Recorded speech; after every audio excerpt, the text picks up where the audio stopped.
네, 영화 씹어먹기 제8회 2부 어벤져스 특집을 이어가겠습니다. 알립니다. 본 방송은 어벤져스2를 보기 위해 모든 전편 내용을 정리하는 방송으로 반전 등 심각한 내용 누설이 포함되어 있습니다. 이 점 유의하시기 바랍니다.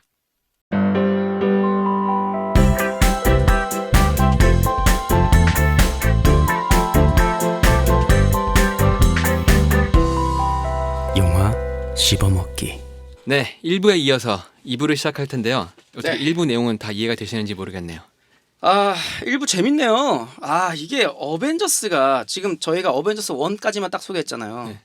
어벤져스 1이 대박 날 수밖에 없었어요. 그러니까 어벤져스 1을 대박 시키려고 밑밥을 막 깔아놓은 거야. 그쵸, 다 근데 밑밥이에요. 거기에 일단 아이언맨의 성공. 네. 생각보다 더 성공을 해버려서 그때부터 이어진 그 파급력. 네. 파급력이 쭉쭉쭉쭉쭉 가다가 솔직히 토르 1 히트 못 쳤잖아요. 네. 근데 히트는 많이 어벤져스는 토르에서 내용에서 많이 이어진단 말이에요. 그렇죠. 야, 이러면서 어떻게든 연결고리를 만들어 갖고 이걸 전부 다 팔아먹으려는 이 속셈. 자, 굉장한 것 같지. 저도 이제 대중음악, 이 대중영화고 대중음악을 하는 사람으로서 돈벌이에 좀 더 이렇게 머리를 써서 어떻게 하면 돈을 더 벌 수 있나 이런 생각을 하겠어요. 뭐 이번에도 어벤져스가 3천억 정도, 2,500억 정도 투자한 것 같더라고요. 지금 정확한 건 이제 검색해서 알려주세요. 근데 그 벌어들이는 수익이 또 엄청나죠. 천문학적인 금액이잖아요. 정말 대단한 것 같습니다.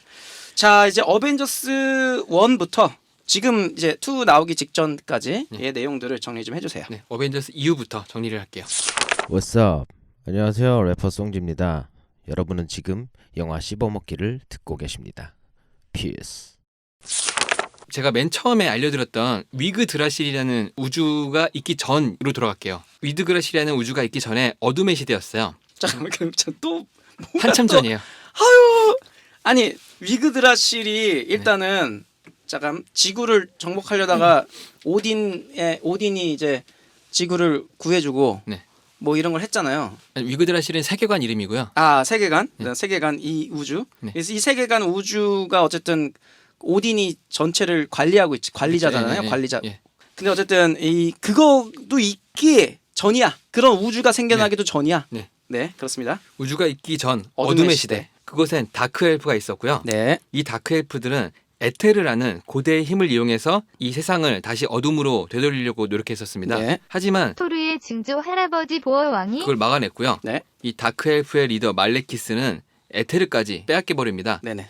그리고 도망을 가요. 예. 그리고 보어왕이 이 에테르를 지하 아스가르드 깊은 곳에 감춰둬 버렸습니다. 네네. 자, 이제 현대로 돌아올게요. 네, 현대로 올게요. 예. 현대로 오기는 하지만 토니 스타크가 납치돼서 아이언맨이 되기 전으로 갈게요. 네네. 토니는 아이언맨이 되기 오래전에 스위스에 있는 한 과학 모임에서 새해맞이 축제를 갔는데 네네. 거기서 잉센과 네. 아까 잉센은 그 토니 스타크를 구해줬던 네, 구해줬는데 맞아요. 토니 스타크가 뭐 죽인 거나 마찬가지인 네네. 그 과학자고요. 그리고 킬리언이라는 박사를 잠깐 만납니다. 네네. 근데 토니 스타크는 익스트리미스라는 물질을 연구 중인 한센이라는 여자한테 빠져가지고 네. 이들이 대충 무시해요. 맞아요, 그리고 맞아요. 귀찮게 하는 킬리언한테는 5분 뒤에 옥상에서 보자고 말을 하고는 무시해버립니다. 사실 그녀의 연구는 중요하지 않았고 그냥 여자가 이뻐서 토니 스타크는 좋아했던 거고요. 그렇죠. 그 후에 잉센은 아까 말씀드렸다시피 이라크에서 토니를 만나서 구해주는 인물이 되고요. 네. 하지만 킬리언은 그 치욕스러움에 분노를 느끼고 있었습니다. 네네. 자, 이제 킬리언이 이제 아이언맨 3의 악당이 되는 인물이에요. 네. 그리고 자 다시 돌아와서요. 네. 어벤져스 사태 이후에 지구를 위협하던 로키는 아스가르드 감옥에 수감되고 네. 토르는 아버지 오딘과 함께 우주의 질서를 위해 싸웁니다. 네. 그리고 오딘은 토르한테 아스가르드의 왕좌를 이어받고 시프와 결혼하라는 말을 합니다. 시프는 아까 그 사총사 중에 한 명이에요. 네네. 여자. 그런데 토르는 이 둘을 다 거절해요. 네. 토르의 마음은 이미 아스가르드에 없었고 지구에 있었기 때문이죠. 네. 제인 포스터인가요? 예. 네, 여자친구. 토니는 네. 어벤져스 사태 이후에 네. 또 언제 외계인이 쳐들어올지 모른다는 불안감에 미친 듯이 수많은 아이언맨 갑옷을 만들면서 있었고요. 네, 잠도 안 자고 갑옷을 만들어요. 네. 네. 심지어 인공지능으로 무선 조정을 할 수 있게 만들어 놓습니다. 네네. 그리고 불안감에 휩싸여서 수면장애도 오고요. 네. 스타크는 아이언맨 마크 40이라는 갑옷까지 만듭니다. 이거는 어디에 있던 아이언맨 갑옷이 날라와서 부분 합체가 되는 형태의 갑옷입니다. 네. 요거 아이디어 좋더라고요. 네. 아이언맨 그 저기 어벤져스에서 원통으로 된 갑옷이 날라와서 이렇게 쫙 한 번에 붙는 장면 나오죠. 네. 그것 때문에 이제 레리코에서 또 패러디 하잖아요. 근데 먼저 그런 것처럼 뭐 했는데 이거는 부분 잘려서 날아다니는 게 좀 아이디어가 좋았어요. 네. 토니는 이렇게 갑옷을 만드는데 정신이 팔려있던 사이에 만다린이라는 테러리스트가 전 세계 곳곳에서 폭탄 테러를 시작합니다. 네, 약간 아랍권 그 테러리스트 같은 느낌이죠. 그런 느낌을 주는 거죠. 네, 토니의 경호원 해피혼이라는 사람이 있는데 네. 이 캐릭터가 만다린의 폭탄 테러에 휘말립니다. 네네, 근데 이 폭탄 테러가 폭탄이 터진 게 아니고 사람이 폭탄처럼 터지는 사건이었어요. 네네 맞죠. 워머신을 탔던 로디는 토니가 워머신을 개조해서 아이언 패트리어트라는 걸로 만들어줬어요. 네 맞아요. 이 아이언 패트리어트가 된 로디는 토니한테 사건의 배우가 만다린이라는 걸 알려주고 네, 그거를 들은 토니는 화가 나서 TV 방송 기자들 앞에서 집 주소까지 말하면서 만다린이한테 도전장 겸 경고를 날립니다. 네네 그렇죠. 그리고 스타크는 자신이 만든 인공지능 자비스와 함께 호건이 다친 폭발과 유사한 사건들을 조사합니다. 네, 그러다가 만다린이 등장하기 전 테네시주 로스힐에서 발생한 비슷한 사건이 있다는 걸 알고 그곳으로 비행 경로를 지정해 둡니다. 네, 한편 마야 한센, 그러니까 예전에 토니 스타크가 빠져가지고 있었던 그 마야 한센 박사가 진짜 오랜만에 말리부에 있는 토니 스타크 저택에 나타나요. 네, 토니의 비서 페퍼는 주소를 언론에 까발린 것 때문에 불안해하면서 집을 떠나려고 하는데 네, 그때 그것 때문에 토니 스타크와 말싸움을 하게 됩니다. 그 순간 만다린이 토니 스타크의 집을 헬리콥터로 공격을 합니다. 네, 퍼붓는 미사일에 토니 스타크는 페퍼한테 마크 42를 입혀서 조종을 시켜 탈출시키고 그 슈츠를 다시 입고 테러리스트들과 맞서 싸우지만 슈츠가 초기 타입이라서 개발이 덜 된 관계로 화력을 제대로 내지 못해 집과 함께 바다로 가라앉습니다. 네, 그 이후에 스타크는 자비스 때문에 간신히 살아남지만 네, 만달린 측이나 언론은 스타크가 죽은 걸로 생각하게 됩니다. 외딴 지역에 불시착한 스타크는 고장난 갑옷을 고칠 곳을 찾다가 할리 키너라는 꼬마의 집에 들어가게 됩니다. 네, 그곳에서 꼬마와 코미디를 찍다가 네. AIM이라는 단체를 알게 되고 예, 이 단체의 초인병사와 싸움을 하게 됩니다. 네. 도저히 인간으로 볼 수 없었던 AIM의 병사를 보고 몸이 뜨거워지는 병사예요. 네.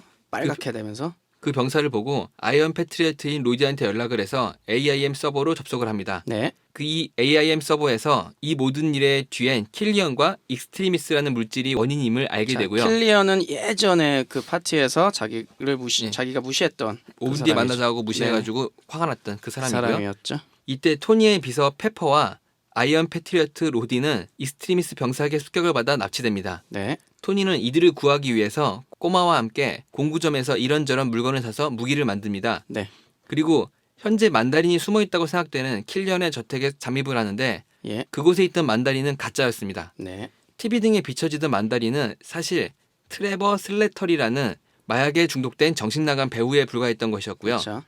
토니는 결국 킬리언이 이 모든 것의 원흉임을 알게 됩니다. 네, 그래서 트레버를 신문하지만 갑자기 튀어나온 적한테 공격을 받아 정신을 잃고 토니 역시 납치가 됩니다. 자 일단은 뭐 이렇게 만다린 잡으러 갔는데 사실은 알았지만 어쨌든 잡혀요. 네.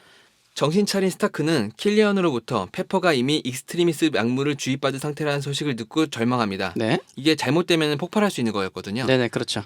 킬리언은 자신이 토니에게 속아 넘어간 뒤 자살을 결심했던 순간 아무도 자신한테 관심을 가져주지도 않고 눈길조차 주지 않는다는 것에 절망을 느꼈다고 하고요. 네, 이것을 역이용해서 만달린이라는 대리인을 세워서 자신은 투명인간처럼 뒤에서 지휘하는 방식을 떠올리고 실행에 옮겼다는 것을 말합니다. 이때 한센이 스타크를 풀어주라고 하면서 네네. 익스트리미스 약물을 자기한테 주입하겠다고 킬리언을 협박합니다. 네네 근데 반대로 킬리언한테 사살을 당해요. 그 후 킬리언은 아이언 패트리어트의 갑옷을 입은 로디한테 갑옷을 빼앗고 자신의 병사한테 입혀서 대통령한테 보냅니다. 네, 스타크는 할리 집에 있던 마크 42를 불러와서 원격 조종으로 탈출을 하고 대통령을 구하러 떠납니다. 네. 그러면서 부통령한테 이 사실을 알리는데 부통령이 킬리언과 한패였습니다.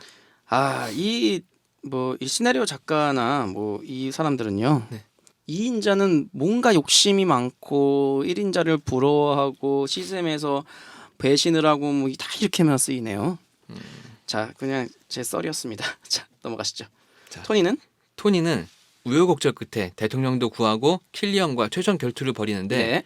이때 그동안 만들어 놨던 수많은 아이언맨 갑옷들을 불러와서 익스트리미스트를 주입한 킬리언과 싸워서 이깁니다. 이 부분이 정말 이 장관이죠. 아이언맨 3를 보는 장관인 장면이고 그 예고편에서 여러 종류의 이제 아이언맨이 나오잖아요. 갑옷이.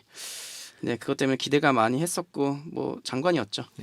그리고 자신이 만들었던 아이언맨 갑옷을 이긴 후에 네, 전부 다 이긴 파괴해버립니다. 네, 그 후 페퍼한테 주입되었던 익스트리미스트도 제거하고 네, 자신의 몸에 넣었던 아크 원자로도 제거합니다. 네, 그리고 물론 앞에 다쳤던 경호원 해피 호건도 회복이 됩니다. 네. 그리고 토니는 이 모든 일을 브루스 배너한테 정신 상담을 받는데 네. 배너는 자신이 참을성이 없는 박사라며 이런 건 다른 의사를 찾아보라고 얘기합니다. 이게 쿠키 영상이죠. 예. 네, 이거 진짜 진짜 웃겨. 엔딩이죠 이거. 아 엔딩인가요? 네. 아 이거 정말 웃겼어요. 그러니까 참을성이 못 참으면 헐카 되는 사람한테 막 그 얘기를 막 상담을 하는 거야. 이게 아이언맨 3의 얘기였습니다. 네. 자, 캡틴 아메리카가 이 상태에서 그 어벤져스의 뉴욕 전쟁을 겪고 이후에 어떻게 지내는지 또 얘기를 해주시죠. 다음은 캡틴 아메리카와 토르를 조금씩 섞어가면서 설명해 드릴게요. 네, 캡틴 아메리카는 블랙 위도우와 함께 닉 퓨리가 지시했던 작전을 하러 네, 테러 단체가 장악했던 선박에 잔입을 합니다. 네, 그 작전에서 블랙 위도우는 캡틴도 모르는 이중 작전을 가지고 있었어요. 네, 네, 그거는 선박 안에 있던 컴퓨터를 해킹해서 정보를 빼오는 것이었는데 네. 자신을 속였다는 것과 같이 움직여도 다른 작전을 가지고 있으니 이건 팀이라 볼 수 없다며 캡틴은 그것 때문에 아주 분노를 하게 돼요. 네, 네, 닉 퓨리한테 항의를 합니다. 그러자 그 네. 항의를 받은 닉 퓨리는 각계 전투라는 것도 있다면서 네, 네, 비밀을 모르면 누설할 수도 없다고 말을 해요. 네, 네, 근데 캡틴은 당신은 모든 걸 다 알고 있지 않느냐라고 따지죠. 네. 그러자 닉 퓨리는 자신은 비밀을 공유한다고 말하면서 프로젝트 인사이트라는 걸 알려줍니다. 네, 네, 네, 이게 뭐냐면 네, 고도 3,000m에 최신형 헬리캐리어 세대를 띄워서 위험 인자를 제거하는 건데 네, 네, 네, 이 헬리캐리어를 제어하는 인공위성 레무리아가 네, 네, 헬리캐리어한테 목표를 전송하면 세대의 헬리캐리어는 해당하는 목표를 제거하는 시스템입니다. 네, 네, 앞서 잔입했던 그 선박이 그 앞에 말한 레무디아라는 것을 발사하기 위한 발사선이었어요. 네, 네, 닉 퓨리는 치타우리와 싸움을 통해서 발생한 위협들을 막음과 동시에 시민들의 자유를 지키고자 만들어진 것이라고 얘기합니다.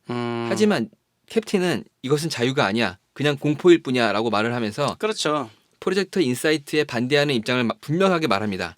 그리고 오랜 기간 혼자였던 캡틴한테 블랙 위도우가 캡틴 옆집에 사는 간호사가 있는데 걔가 괜찮아 보인다면서 만나보라고 조언을 합니다. 뭐 정치를 좋아하시고 뭐 이런 분들은 그 정치에 관한 여러 가지 그 찬반 같은 게 있잖아요. 이게 비슷한 내용인데요. 위험인자를 관리한다. 자, 이런 얘기는 모든 사람들을 관리할 수 있다는 얘기고 그러면 자유라는 게 없어지는 거죠. 구속되고 사라지죠. 이 헬리캐리어를 쉽게 이해하기 위해서는요. 네네. 이렇게 생각하시면 돼요. 항공모함이라고 전함이 있는 거 아시죠? 네네. 그게 세대가 동시에 하늘로 떠서 움직인다고 생각하시면 돼요. 네, 맞습니다. 자, 토르로 올게요. 네.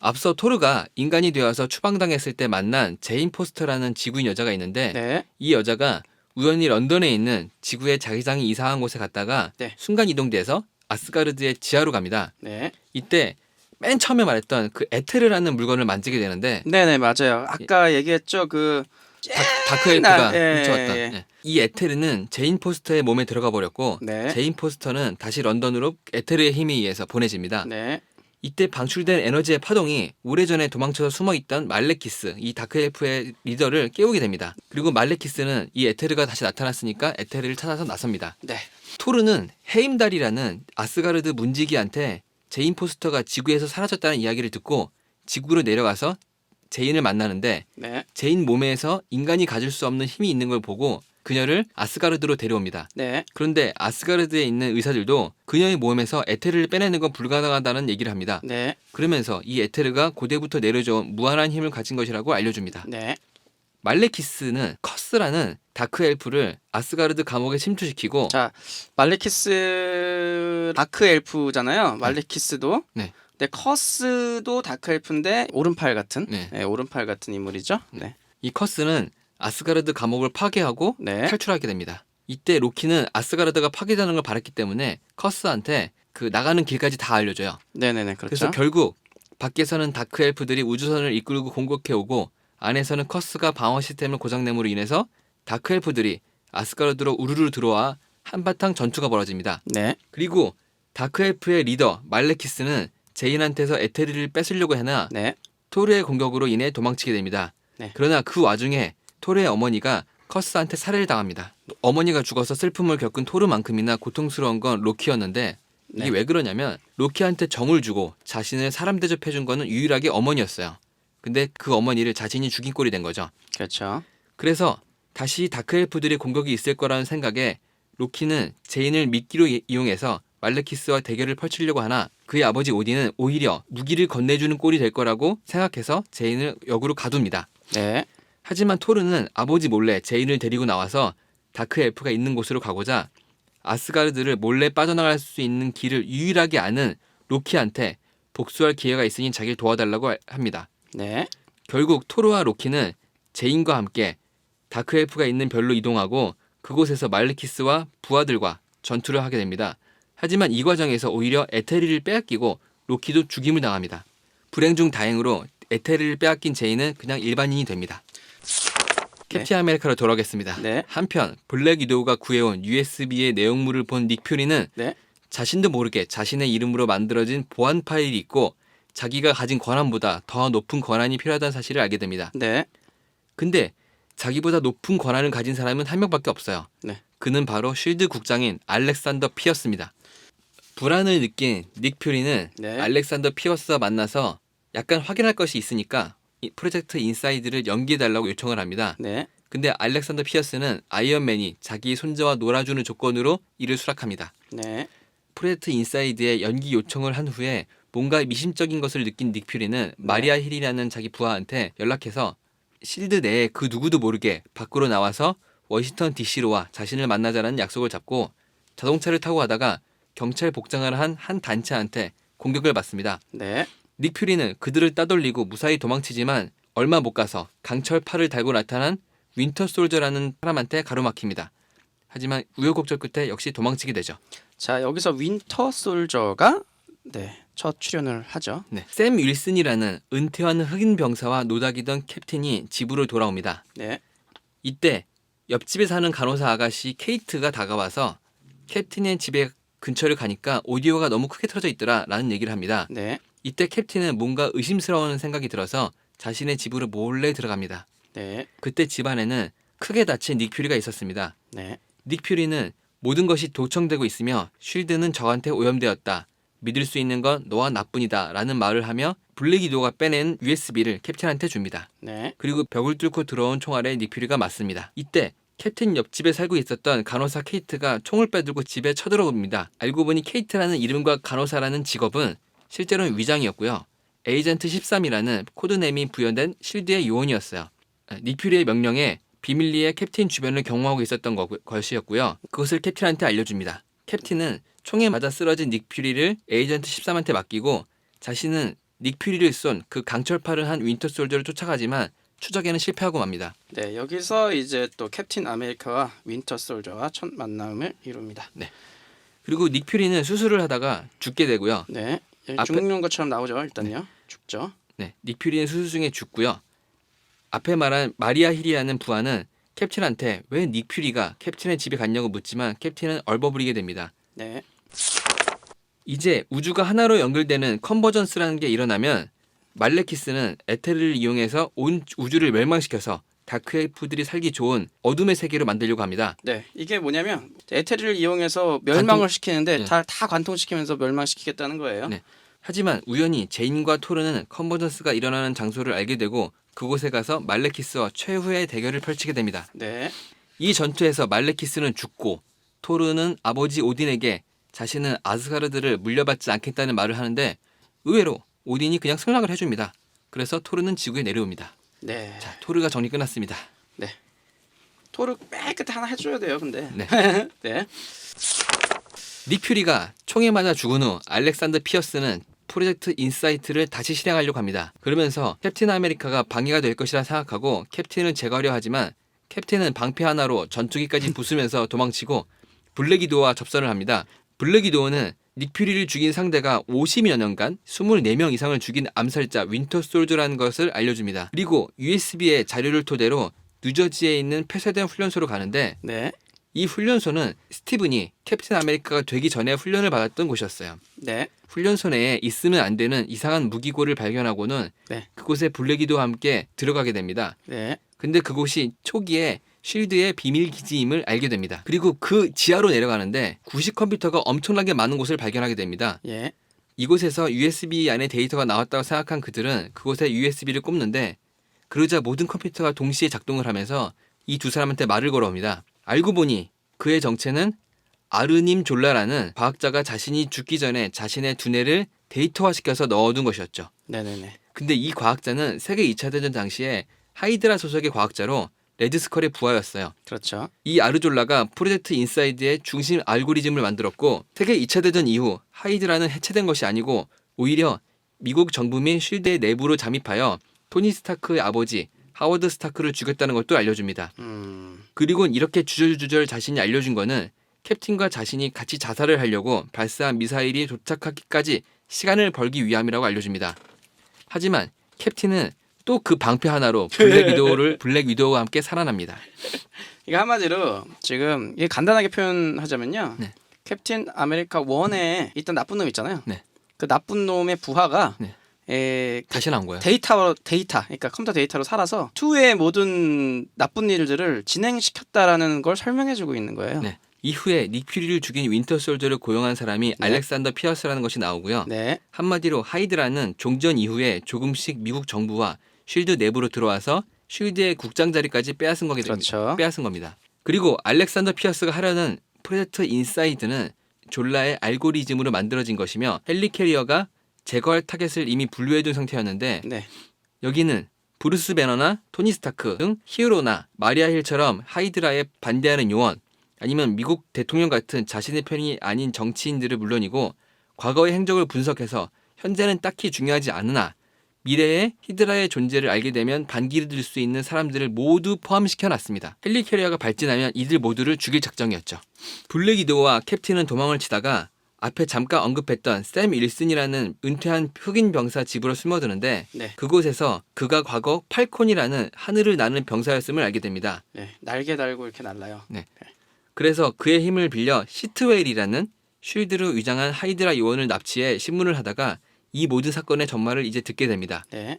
그래서 그들은 쉴드 타워를 잔입해서 이 모든 작전을 저지하려고 하는데 윈터 솔저가 나타나서 이를 방해합니다. 네. 윈터 솔저와 싸우던 캡틴은 윈터 솔저의 가면을 벗기는데 그때 알게 된 윈터 솔저의 정체는 자신이 캡틴이 되기 전부터 오래전에 친구였던 버키 반즈라는 친구였습니다. 네. 원에서 단짝이에요. 완전 단짝이에요. 그냥 원에서 그냥 시작부터 계속 나오고요. 네. 근데 중간에 이제 기차 씬에서 떨어지죠. 아무도 기억을 못 하실 텐데 네네. 제가 방송 초반에 인물 소개하면서 본격적으로 스토리를 소개할 때 네. 캡틴이 방패를 얻은 후 하이드라와 싸우다 실종된다고 했던 그 친구가 이 그렇죠. 친구예요. 네. 여튼 블랙 위도우와 팔콘 그리고 캡틴은 윈터 솔저와 싸우다가 하이드라 부대에 잡히게 됩니다. 하지만 곧 마리아 힐이 나타나서 이들을 구해줍니다. 네. 버키는 2차 대전 당시에 죽은 게 아니고 하이드라한테 잡혀서 캡틴처럼 슈퍼 솔저가 되었던 건데 더불어 기억이 지워졌고 암살자로 만들어진 겁니다. 네. 캡틴은 쉴드 내부 방송실에 들어와서 알렉산더 피어스와 하이드라의 정체에 대해 폭로하고 프로젝트 인사이드, 즉 헬리캐리어를 막아야 한다고 말을 합니다. 블랙 위도우는 위장으로 정체를 숨긴 채 쉴드 타워에 들어와 하이드라의 수장 알렉산더 피어스에게 접근하고 알렉산더 피어스는 궁지에 몰리게 됩니다. 네. 그리고 죽은 줄 알았던 닉 퓨리가 나타납니다. 심장이 정지했던 건 브루스 배너 박사가 헐크를 잠재우기 위해서 만든 진정제를 주입했던 것으로 말합니다. 헐크한테는 효과가 없었지만 심장을 죽은 것처럼 잠재우는 데 효과가 있었던 거죠. 네. 하지만 이미 헬리캐리어 세대는 발진을 한 상태였고 자신을 죽일 상대까지 순식간에 따라락 찾아냅니다. 네. 이때 토니 스타크는 아이언맨 슈츠를 모두 파괴하고 헐크한테 정신 상담을 받는 중이었습니다. 그렇죠. 캡틴과 샘 윌슨의 활약으로 두 대의 헬리캐리어는 특수칩을 장착시켰는데 네. 마지막 칩을 장착하려는 도중에 윈터 솔저의 공격을 받아 샘 윌슨은 이 팔콘의 장비가 부서져 쉴드 본부의 건물로 후퇴를 하게 되고 캡틴은 윈터 솔저와 다시 한번 1대1로 싸우게 됩니다. 네. 그러면서 프로젝트 인사이트를 무너뜨리려고 총력을 다합니다. 그렇죠. 알렉산더 피어스는 역으로 블랙 위도우를 인질로 잡지만 블랙 위도우와 닉 퓨리가 그를 죽이게 되고요. 네. 윈터 솔저에서 여러 번 총격을 당하면서 결국 캡틴은 마지막까지 헬리캐리어에 특수칩을 장착하는 데 성공하고 이를 통해 프로젝트 인사이트의 공격 목표를 변경해 헬리캐리어끼리 서로 공격을 해 파괴하게 만듭니다. 네. 그리고 친구와 더 이상 싸울 수 없다면서 버키한테는 계속 두들겨 맞고 있다가 강으로 빠집니다. 네. 그렇죠. 자신은 기억을 못하지만 이상하게 반격을 안 하는 캡틴을 이상하게 생각한 버키는 물에 빠진 캡틴을 오히려 구해주고요. 네. 그리고 역사 박물관에 가서 캡틴의 말처럼 자신이 스티브와 함께 나치와 싸웠던 기록을 보게 됩니다. 이렇게 프로젝트 인사이트와 관련된 모든 것이 끝났고 캡틴과 샘 윌슨, 닉 퓨리는 닉 퓨리의 가짜 묘비에서 서로 만나 이야기를 나눕니다. 네. 닉 퓨리는 쉴드의 소속이었던 하이드라 잔당들이 이번 사건으로 뿔뿔이 흩어졌다면서 이들을 처리하기 위해 유럽으로 가겠다고 말합니다. 네. 곧이어 닉 퓨리는 캡틴과 샘 윌슨한테 같이 가겠냐고 제안을 하는데 캡틴은 이를 거절하고 샘 윌슨 역시 나는 스파이가 아니라 군인이다 라고 말을 하면서 이 제안을 거절합니다. 네. 닉 퓨리가 먼저 자리를 뜨고 바로 블랙 위도우가 샘과 캡틴의 곁으로 옵니다. 네. 그리고 자신이 한때 키예프에서 활동했던 친구의 도움으로 획득한 윈터 솔저 관련 정보를 캡틴한테 전달하면서 자신도 이번 사건을 통해 정체가 다 까발려졌으니 한동안은 잠적해야겠다며 이 둘과 작별을 합니다. 작별하기 전 캡틴을 걱정하면서 옆집 아가씨의 진짜 이름은 샤론이며 그녀와 함께 데이트를 한번 해보라는 말과 함께 떠납니다. 샘 윌슨은 캡틴이 친구인 윈터 솔저, 즉 버키의 뒤를 쫓으려 한다는 사실을 눈치채고 언제 시작할 거야? 라고 물어보면서 영화는 대단한 막을 내립니다. 자, 이러면 윈터 솔저도 나오고 저기도 나오고 샘 윌슨이 그 뭐라 그러죠? 그 타고 팔콘. 예, 팔콘도 나오고 다 나오네. 엔딩롤이 올라가다가 나오는 떡밥 영상이 하나 있는데 네. 하이드라 연구소에 잡혀있는 남매가 나옵니다. 네네. 남자는 미친 듯이 빠르게 움직이면서 방에 부딪히고 있고 여자는 작은 상자 2개를 염동력으로 띄었다가 하나로 합쳐버립니다. 네, 그렇죠. 이를 본 하이드라의 조직원이 조만간에 어벤져스라 만나게 해줘야겠군 이라고 말을 하게 됩니다. 네, 그렇죠. 네, 수고하셨습니다. 드디어 끝났습니다. 야, 이해가 잘 안 되셨다면은 제가 설명을 제대로 못한 거니까요. 네. 다시 한번 들어보세요. 힘들겠지만 다시 한번 들어보면 도움이 될 거고요. 더 좋은 건 직접 영화를 보는 게 이해가 더 빠를 거예요. 그렇죠. 이걸 듣고 영화를 보면 더 이해가 잘 되실 거니까 한번 보시고요. 네. 보시려면 캡틴 아이언맨 1편부터 캡틴 아메리카 2까지 총 10편을 보셔야 되는데 네. 이걸 제가 지금 짤막하게 다 정리를 해드린 겁니다. 네. 그리고 좋네요. 앞서 말씀드렸다시피 설명이 미약했던 부분이나 혹은 간추리다 못해 어쩔 수 없이 넘어갔던 부분들을 보충 설명해 드릴게요. 네네. 띠리리 보충 수업 띠리리. 캡틴 아메리카가 네. 위대한 영웅이라는 이유를 미국의 한 스탠딩 코미디언은 이렇게 말하더라고요. 네. 1940년대 한 백인 남자가 70년 만에 깨어나서 흑인한테 명령을 받고 하늘을 나는 흑인을 봤는데도 불구하고 아무런 꺼리낌 없이 대한다고. 요즘도 미국은 흑인을 차별하는데 40년 되면 흑인은 사람 취급도 안 하던 시기인데 그렇죠. 식당과 버스도 따로 쓴 그런 시기의 사람인데 그런데 그가 70년 만에 처음 본 사람이 흑인인 닉 퓨리고 네. 자신한테 명령을 하고 그거를 불편해할 수도 있는데 그렇지 않고 그렇죠. 당당하게 대한다는 거죠. 그리고 창문을 열면 하늘을 나는 흑인이 있고 놀라서 저리 가라고 말하면서 난 대통령을 만나겠어라고 말을 하면 미국의 대통령은 흑인이죠. 캡틴은 그런 것들을 모두 편견 없이 다 받아들였다고 참 대단한 영웅이라고 하더라고요. 그러니까 시대적 배경을 그 설명을 안 하고 그냥 넘어가 버려서 거기에 대한 그런 우스갯소리인 것 같아요. 네. 캡틴 말 나온 김에 이어갈게요. 네. 원작에서 캡틴의 방패는 비브리움과 아만티움의 합금으로 만들어진 거예요. 네. 각각 설명을 해드리면 아만티움은 엑스맨에서 울버린 몸에 주입된 마블 세계관 최고의 강철이에요. 네. 이건 절대 파괴가 되지 않아요. 네. 그리고 비브리움은 와칸다 지방에서만 나오는 특수한 광물로 모든 충격을 흡수하는 능력이 있어요. 그래서 절대 파괴가 안 되고 대포나 미사일 등에 맞아도 방패 뒤에 있으면 안전한 거예요. 그래서 영화에서도 보면 유탄도 막아내고 네네. 엘리베이터에서 뛰어내려서 땅에 착지했는데도 방패로 막으니까 방패로 안전했던 그냥, 거고. 네네. 제가 계속 말씀드렸던 그 모든 거를 방패로 다 해결한다는 이유가 이것 때문에 있는 거예요. 네네. 그런데 엑스맨의 판권을 20세기 폭스가 가지고 있어서 영화에서는 아만티움 없이 비브리움 합금으로만 나옵니다. 네. 즉 충격 흡수가 되고 좀 많이 단단한 정도로만 생각하시면 되고요. 그리고 이 비브리움과 와칸다는 아마 어벤져스 2에서 언급이 조금 있을 것 같아요. 그렇군요. 네, 그리고 설명 후반에 나왔던 샤론 카터는 캡틴이 동면하기 전에 썸을 타던 패기 카터의 조카입니다. 그런데 영화판에서도 조카인지는 모르겠어요. 조카라는 거는 원작 만화에서 그랬거든요. 근데 여기서는 그렇군요. 조카로 나올지 아니면 손녀로 나올지 그것까지는 확실히 모르겠습니다. 네. 그리고 캡틴 아메리카 2에서 왜 다른 어벤져스들이 안 나오냐고 사람들이 많이 항의하던데 네네. 앞에 말했듯이 아이언맨은 갑옷이 이미 하나도 없고 가슴에 원자로도 뺀 상태였고 그리고 헐크는 토니의 정신 삼당 중이었고 네. 토르는 지구에 없었고 네. 호크아이는 배우인 제너미 레너가 촬영 스케줄이 안 돼가지고 못 나왔습니다. 이러니까 호구로 들리지. 원래는 캡틴하고 싸우는 척하면서 캡틴한테 중요한 정보를 주는 이렇게 멋진 장면이 있었는데 그게 빠졌다고 감독인 루스 형제가 상당히 아쉬워하더라고요. 그네요. 예, 호구는 어디 가도 호구입니다. 자, 아이언맨으로 넘어갈게요. 네. 아이언맨 얘기할 때 잠깐씩 언급했던 워머신 그리어이언 패트리어트는 로디 네. 중령이라고 미 공군의 중령이 운전하는 갑옷의 이름이고요. 네, 그렇죠. 워머신 때는 뺏어간 거였고, 네. 아이언 패트리어트 아니요, 워머신은 이제 해머가 선물로 준 거고 네. 아이언 패트리어트는 토니가 개랑해서 준 거고. 그렇군요. 네, 네, 맞습니다. 1편에서 로디 역은 테렌스 하워드라는 흑인 배우가 있고 2편부터는 돈 치들이 연기를 합니다. 네네. 1편을 찍고 나서 테렌스 하워드가 몸값을 많이 요구했는데 네. 마블 엔터테인먼트의 대표 아이크 펄머터가 흑인은 다 똑같이 생겼으니까 바뀌어도 모를 거야 라고 하면서 교체를 했대요. 이거 굉장히 그 인종차별적인 인종차별적인 거죠. 발언인데요. 그때 문제가 되게 많았어요. 그래서. 근데 중요한 거는 정말 다르게 생겼어요. 네.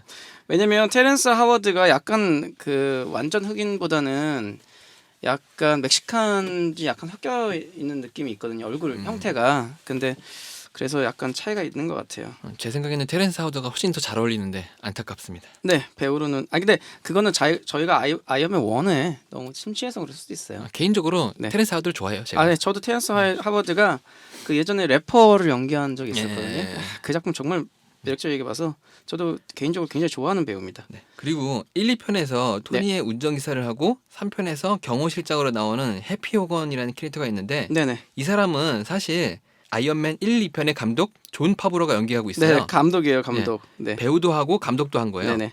그리고 원작에서 네. 이 감독이 맡은 해피 호건이라는 역할은 기네스 펠트로가 연기한 페퍼 포츠와 결혼을 하는 캐릭터예요. 오. 아마 이걸 노리고 자기가 호건 역을 맡은 게 아닐까 근데 생각해요. 페퍼 포츠는 결국 아이언맨이랑 사귀게 되잖아요. 잠깐 만나는 거고요. 제가 말했다시피 둘이 결혼? 싫어해요. 결혼까지는 안 간다 이거죠? 둘이 되게 싫어해요. 네네. 그리고 토니 스타크가 자비스라는 인공지능을 집사로 두고 아이언맨 갑옷을 관리시키는데 네. 이 자비스라는 존재는 아버지 하워드 스타크가 살아있을 때 실제 있었던 집사의 이름입니다.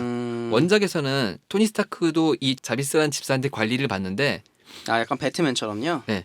근데 현대에 맞춰서 각색을 잘한 거죠. 그러네요. 이 자비스는 곧 보실 어벤져스 2에서 비전이란 존재로 나올 예정입니다. 네.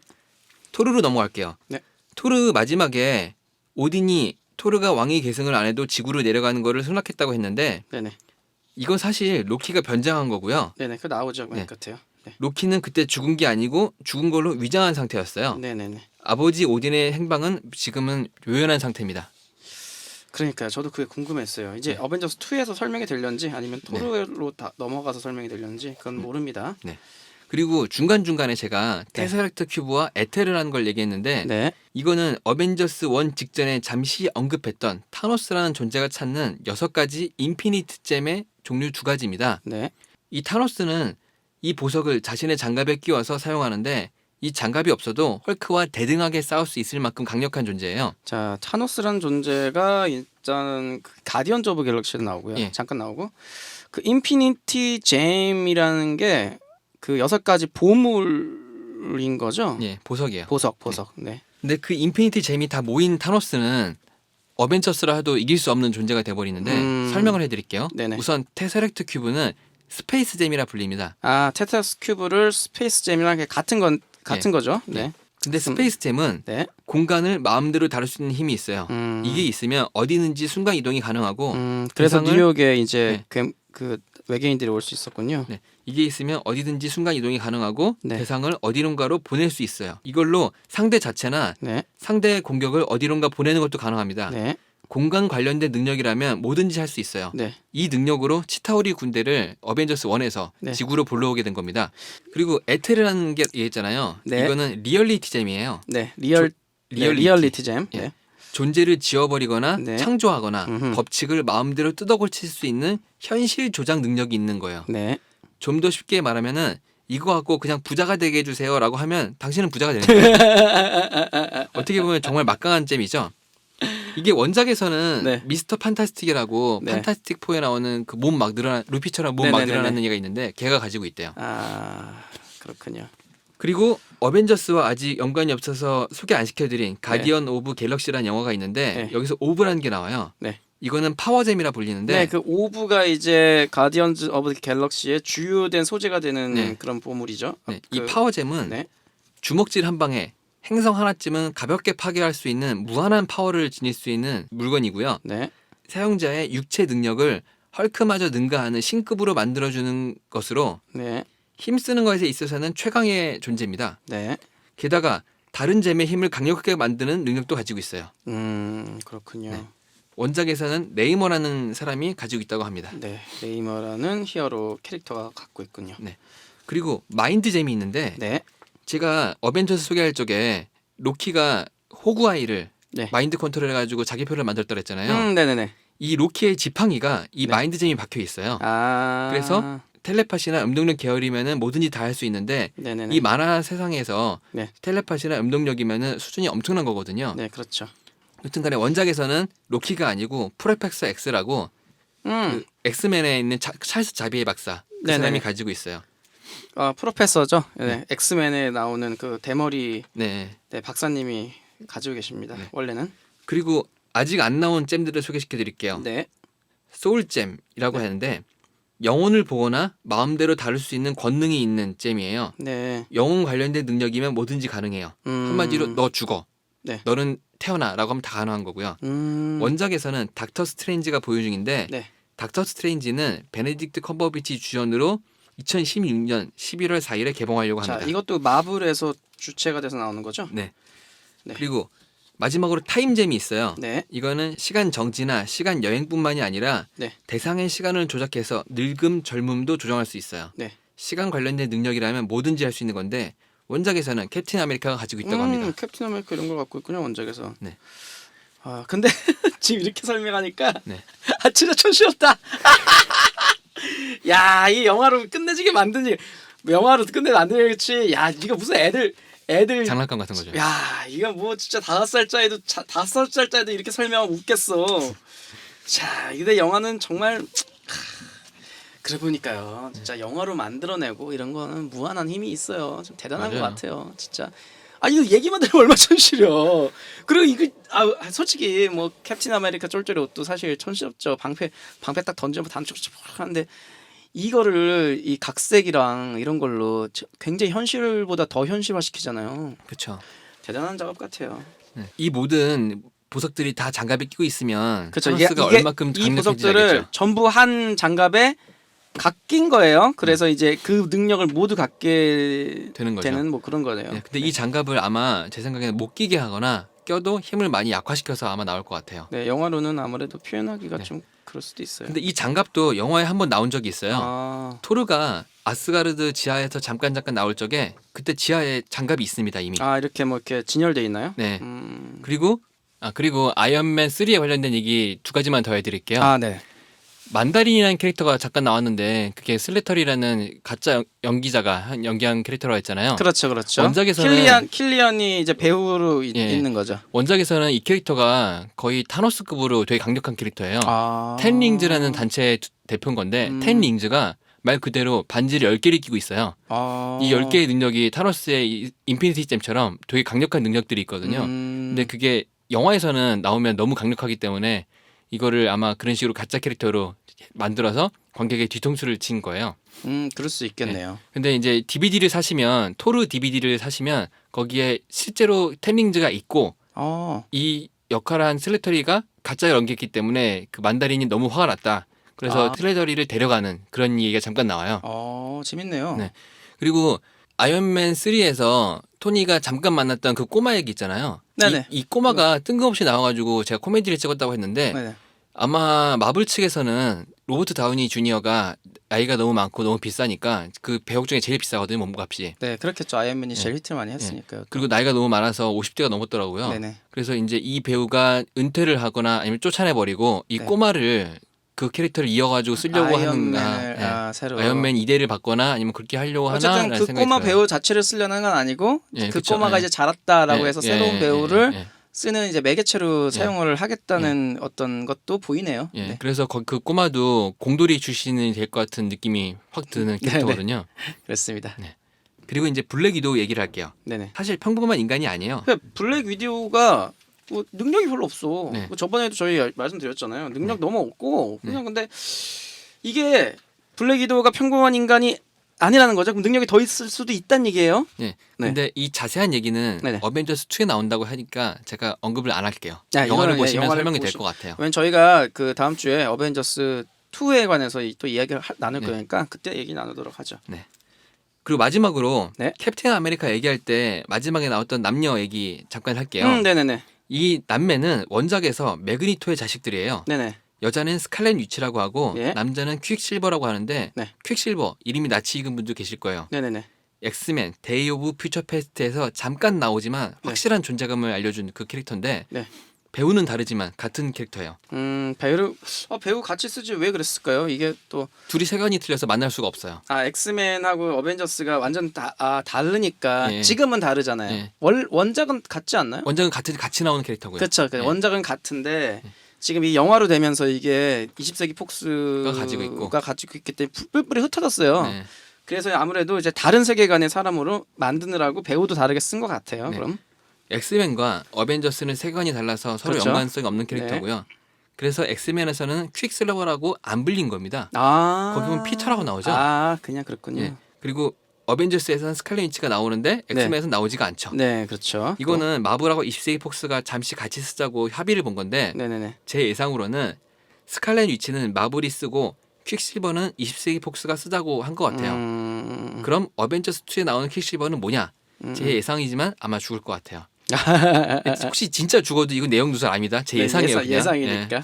그리고 어벤져스 2에서 매그니토의 남매라고 부를 수가 없잖아요. 매그니토를 언급할 수가 매그네토가 안 없으니까. 나오니까. 그래서 하이드라의 실험체로 나올 네. 예정이고요. 음흠. 한마디로 홍길동인 거죠. 네. 아버지를 아버지라 부르지 못하고 남매를 남매라 부르지 못하는.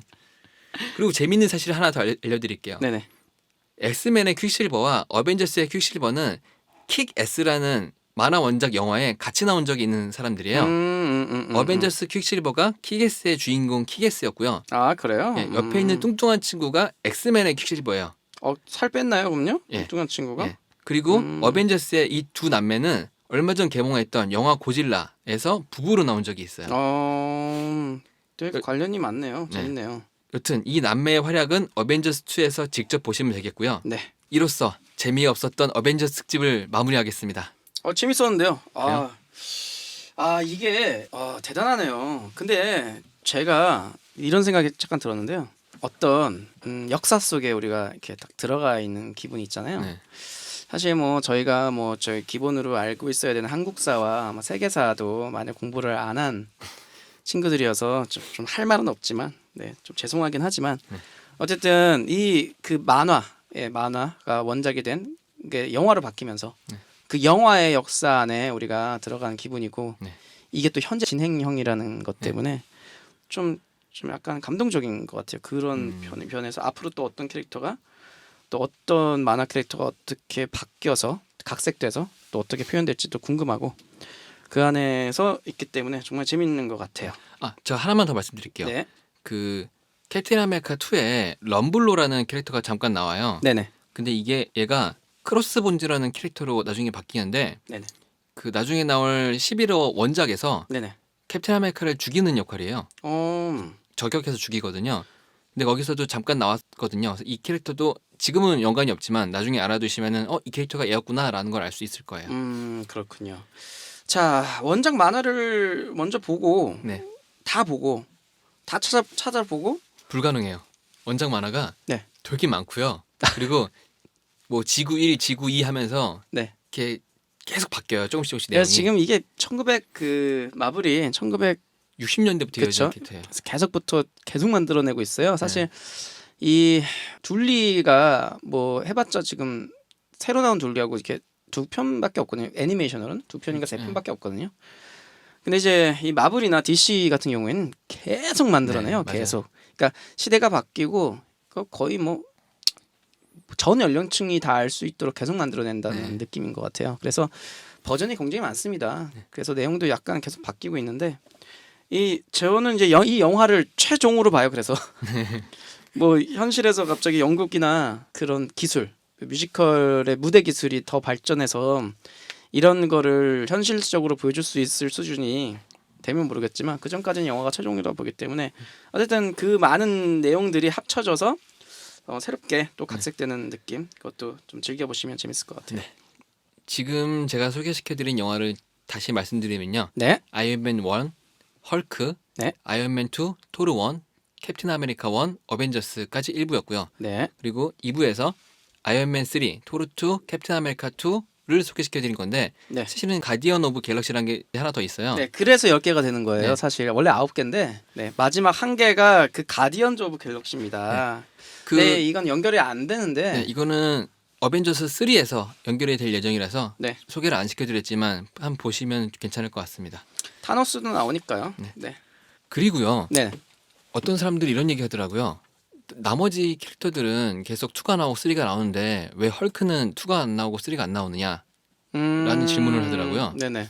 저도 이게- 궁금하네요. 이게 저작권은 마블이 가지고 있는데 배급판권이 유니버셜한테 있어요. 아. 그래가지고 만드는 건 공짜인데 이거를 극장에다 팔려고 하면 유니버셜을 통해야 되는 거예요. 아, 그렇군요. 네, 그래가지고 마블 대표가 그거에 해결되기 전까지는 헐크 시리즈를 만들지 않겠다고 했다고 하더라고요. 아.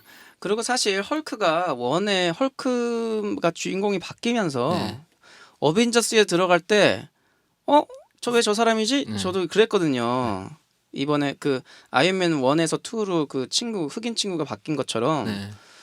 근데 이건 주인공이잖아요. 그렇죠. 주인공이 바뀌어 버렸으니 저도 좀 놀라서 이제 헐크를 이 시리즈에 넣어야 되냐 말아야 되냐 전 그 생각도 했거든요, 처음에는. 하지만 내용이 완벽하게 이어지기 때문에 네. 헐크는 이 시리즈에 들어가야 되긴 하고 네. 2가 안 나오는 건 역시 배급사 문제였군요. 네, 그렇습니다. 어쨌든 그래서 뭐 어벤져스 저는 예매 미리 예매해 놓고 기다리고 있습니다. 그렇군요. 저는 CGV 때문에 명동에 있는 그 구린극장에서 보게 생겼어요. 아. 이런 CGV 진짜. 아유. 일반 극장에서 먼저 보시고 아이맥스는 좀 더 다음 기회를 노려보시면 될 것 같아요. 네, 좀 그래야죠. 개봉 기간은 좀 오래 있을 것 같거든요. 그러니까요. 그럼 다음 주에 어벤져스를 보고 여러분과 함께 이 자리에서 어벤져스를 씹어 먹어 보겠습니다. 네. 수고하셨습니다. 네, 영화 씹어먹기는 여러분의 소중한 사연을 기다리고 있습니다. 각종 이야기와 연애 상담, 고민 상담 등 다양한 이야기를 들려주세요. 더불어 홍보할 것이나 광고하고 싶은 것도 보내주세요. 보내주실 주소는 digestcine@gmail.com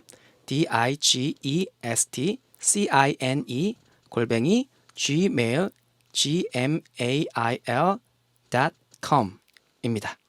본 방송은 팟캐스트와 유튜브를 통해 듣고 보실 수 있습니다.